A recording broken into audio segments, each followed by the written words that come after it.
Happy morning to all. ఈరోజు ఒక చిన్న స్టోరీ చెప్పడానికి నేను మీ ముందుకు రావడం జరిగింది. ఒక ఊరిలో ఇద్దరు గురువులు, ఇద్దరు శిష్యులు ఉంటారండి. ఒక గురువు తన శిష్యుడు ఎలాంటి మనుషులంటే, ఏదైనా గురువు చెప్పిన వెంటనే చేసే శిష్యువు ఒకతను, ఇంకొక గురువు శిష్యుడు మాత్రము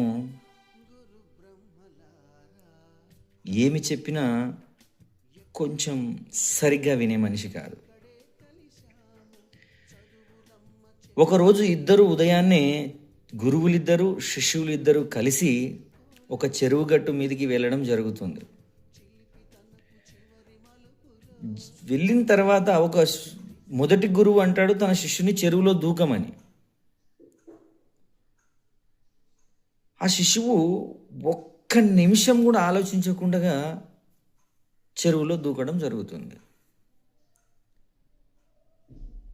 రెండవ గురువు తన శిష్యుని దూకమని చెబితే శిశువు దాన్ని అపార్థంగా తీసుకొని నన్ను చంపేద్దాం అనుకుంటున్నావా అని చెప్పేసి అక్కడ నిలబడడం జరుగుతుంది.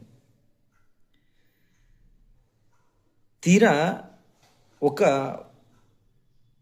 కొన్ని సంవత్సరాల తర్వాత గురువు చెప్పిన మాట విన్నందుకు ఈ మొదటి శిశువు ఒక ఛాంపియన్ అవుతాడు.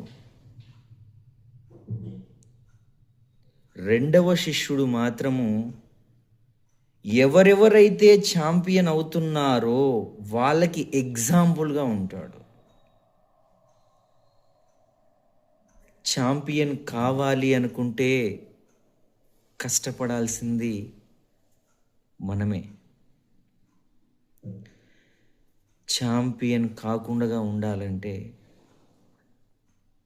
ఏ పని చేయకుండా ఉండడమే. గురువుని ఎలా నమ్మితే మీ విజయాన్ని ముందుగానే పసిగట్టగలిగే ఒక శక్తి ఆ గురువుకి మాత్రమే ఉంటుంది. కాబట్టి గురువులందరినీ కూడా, ప్రతి ఒక్క గురువుని పాదాభివందనాలు తెలియజేసుకుంటున్నాను. అందరూ కూడా గురువు చెప్పిన మాట వినండి. Thank you.